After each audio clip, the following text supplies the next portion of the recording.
Might have something to do with Ricky over there on the inside. Now, Ricky's got the best position. That's where I would line up far to the inside. You control the corner, but it didn't work for Ron Cotta. We'll see what happens.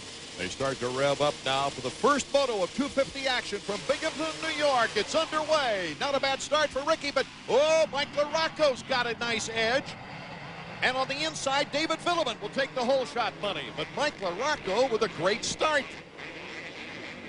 David Villeman out in front, 9:34. Number 5 is Mike LaRocco. And look at number 19. He's on a YZ250. Doug Henry, welcome back. It's like he never left. The first start in a year, and the guy's right back up there where he used to belong. That's incredible. David Villeman, though, has been racing well lately. Look at Carmichael, just attack. Same thing McGrath does in the Supercross series. Even if he doesn't get the start he wants, he gets to the front, catches you by surprise. He doesn't wait for the second or third lap to get into the flow of things. He just catches you off guard right there and just attacks. Already in a freight train effect. Have to be back to about 7th place before you get the riders packed in. That's Ferry number 15, Albertine, the defending series champion, and then Tortelli.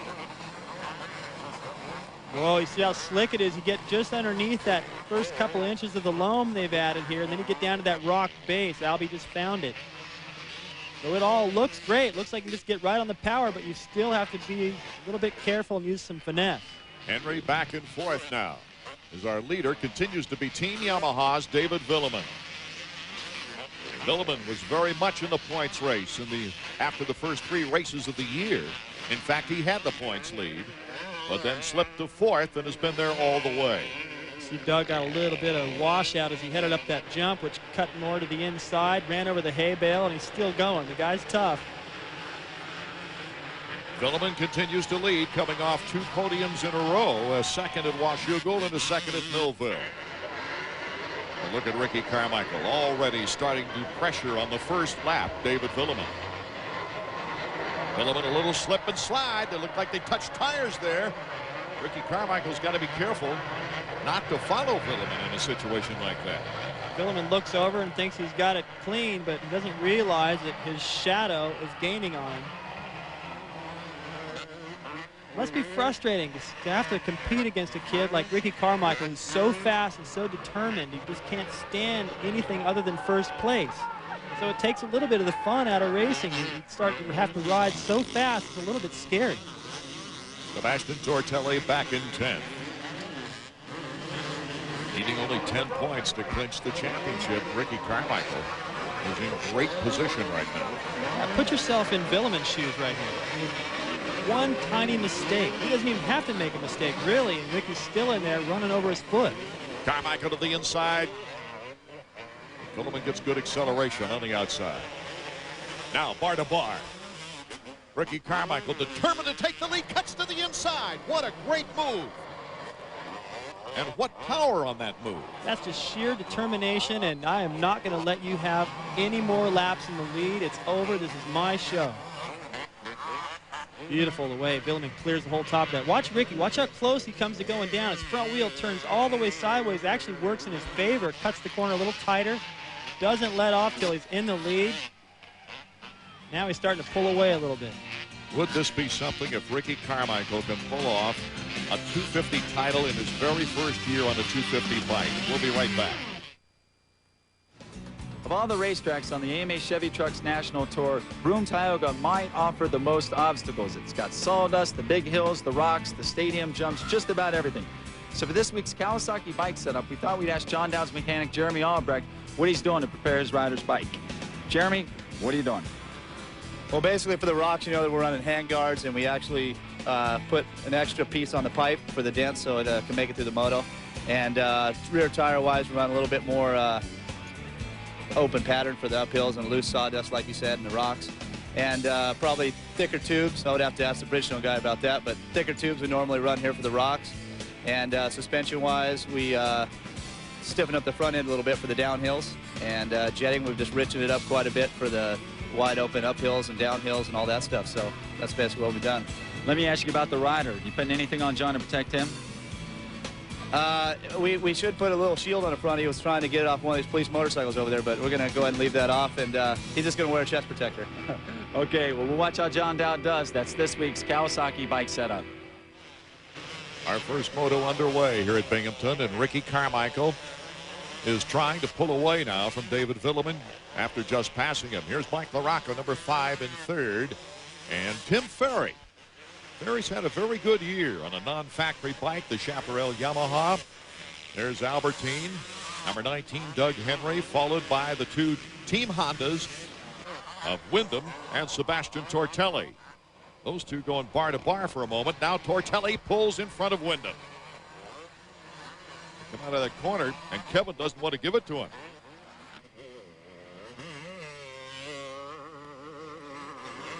Lots of off-camber on this track, and Tortelli now taking advantage of it. This is a wide open place to pass here. The track 40, 50 feet wide. Look at that. Doug just gets the edge out of the corner. He pushes Tortelli wide. That gets Wyndham in there. You know, it never was easy to pass Doug Henry. It's still not. This is Team Honda. They can't do anything about it. At least doesn't have the 4-stroke to throw the rocks up. And Wyndham gets by. Tortelli also getting by, finally, Doug Henry. Well, Rocco kind of in a lonely ride by himself. Actually, looks like Ferry's starting to pick up slightly on him, and they've really opened it up over this, what I thought was a battle. It looks like it's going to shape up to be with the 2 Honda riders catching up to Albertine, looks like. Look at that double Wyndham's doing. That's technical. He almost lands off the racetrack there. And puts the dirt and the rocks in Tortelli's face as they turn the corner. Now watch this. Tortelli thinks he's got the line. He's going to try to get into the berm, and Doug's back in kind of swaps over into him. The same thing happens here. He can't quite get into that berm, and he gets pushed wide. That allows Kevin to come by on the inside. So these guys are jockeying back and forth, trying to find their way around. They both finally get it done right here in the same corner. Remember, it was last year that Tortelli ran into the back of Henry that put him out for the season at Unadilla. Yeah, he's over this guy. Where's Carmichael? That's what he wants to see. Wyndham and Tortelli battling it out now, and Tortelli has the edge this time around. Reaches up, clears his vision.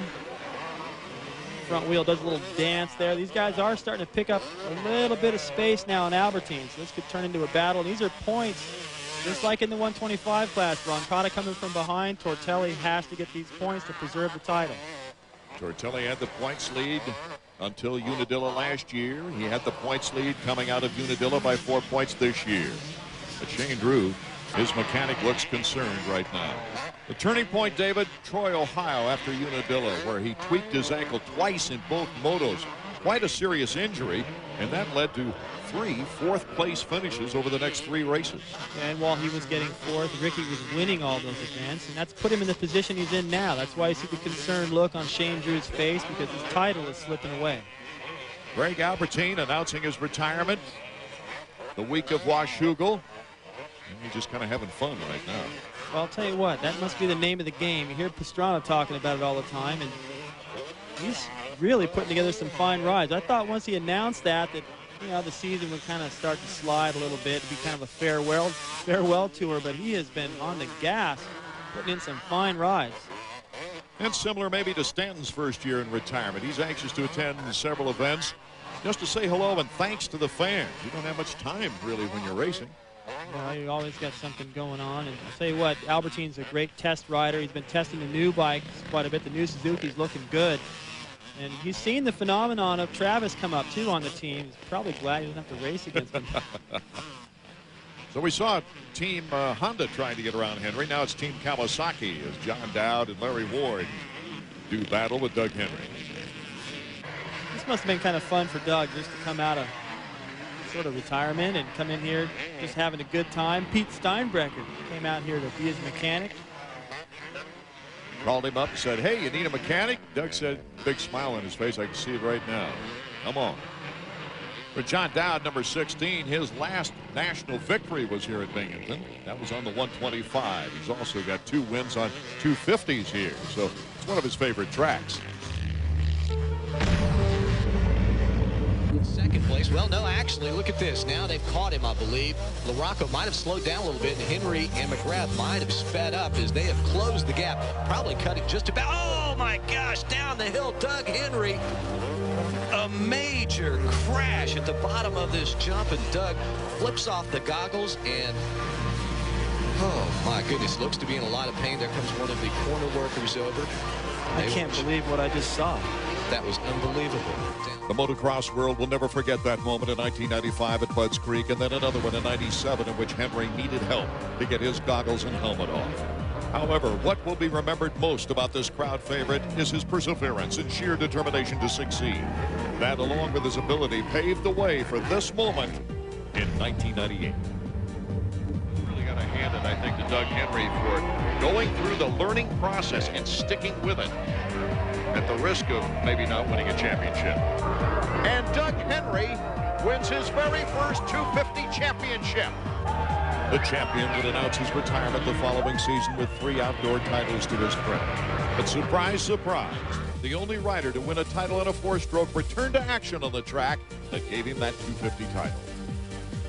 Binghamton's late in the year, and it's close to my house, so I figured I'd come down here, and I love the place. You know, Binghamton's a great track for me. I've done really good here. I'm just going to come out for this one to keep my number. You know, I want to run number 19 for as long as I can, and because next year I plan on doing a few more. So I wanted to come in here and just try and get my number so I can have it for next year.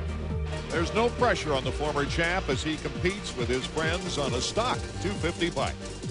Actually, the funny thing is I've been just riding stock bikes at home, and they sent me a Works bike to ride, and the thing was so fast and so stiff, you know. I was like, there's no way I could ride this thing, you know. I haven't ridden, I'm not like in shape like I was before. I can't really, can't hang on to this thing, so we ended up putting stock stuff back on it, so it's more stock than Works right now.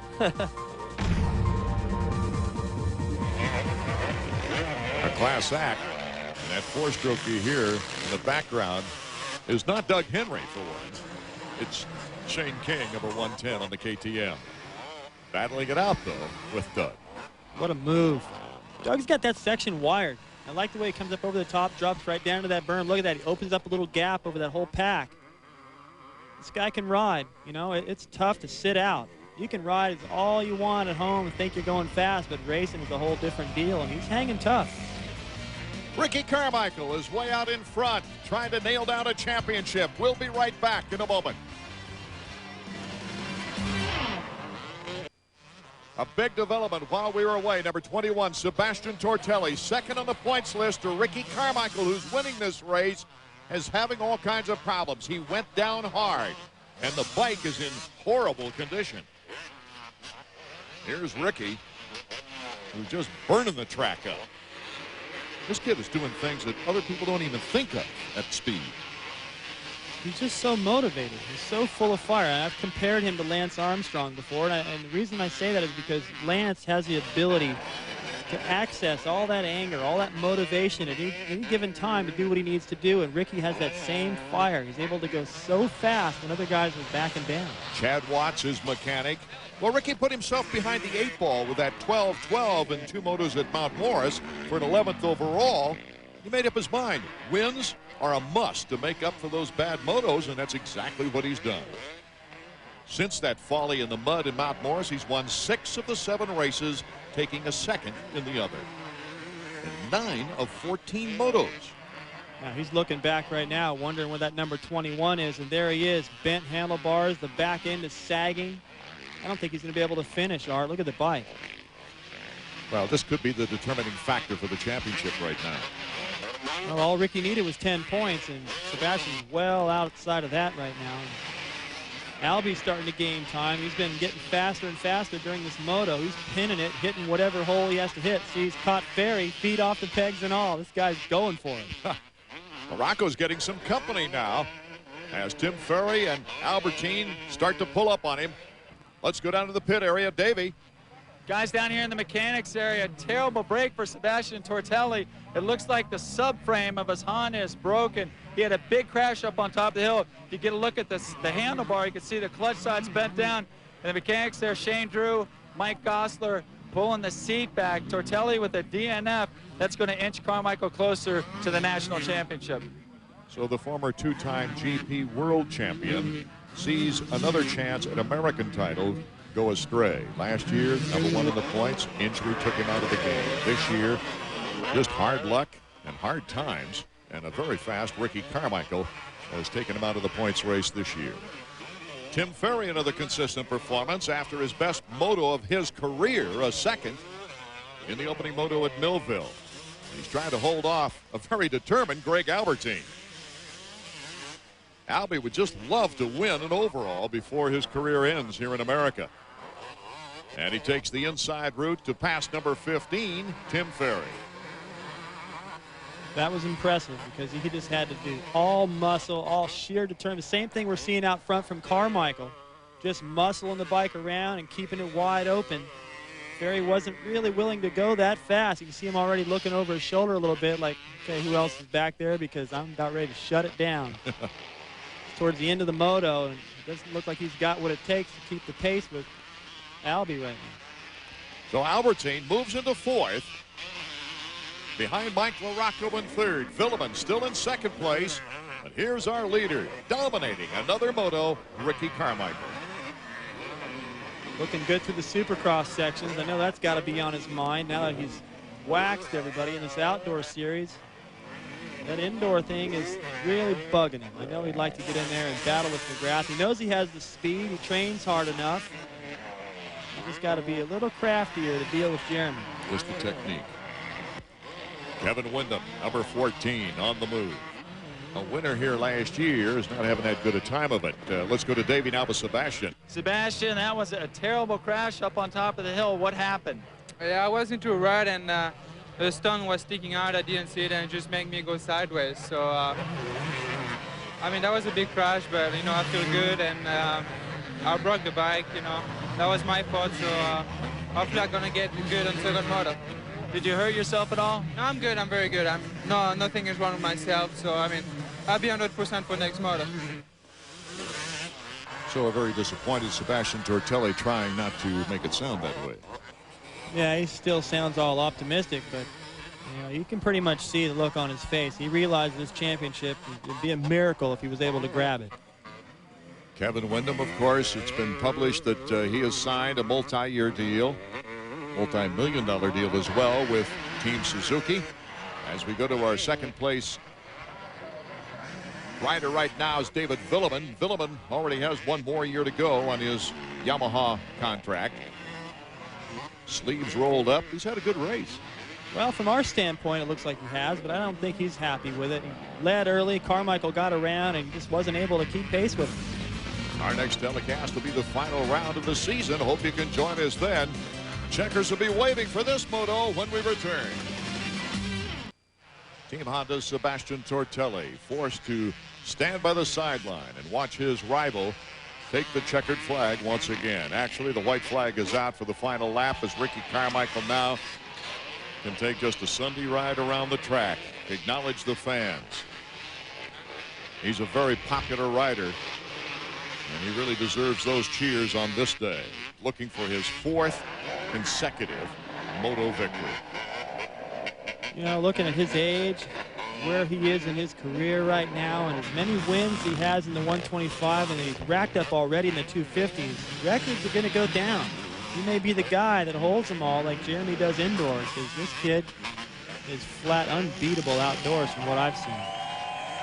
Ricky Carmichael on the verge of becoming one of only 2 riders to ever graduate from the 125 ranks as a titleist and win the crown in the 250s the very next year. Of course, the other one was the legendary Jeff Ward, also on a Kawasaki.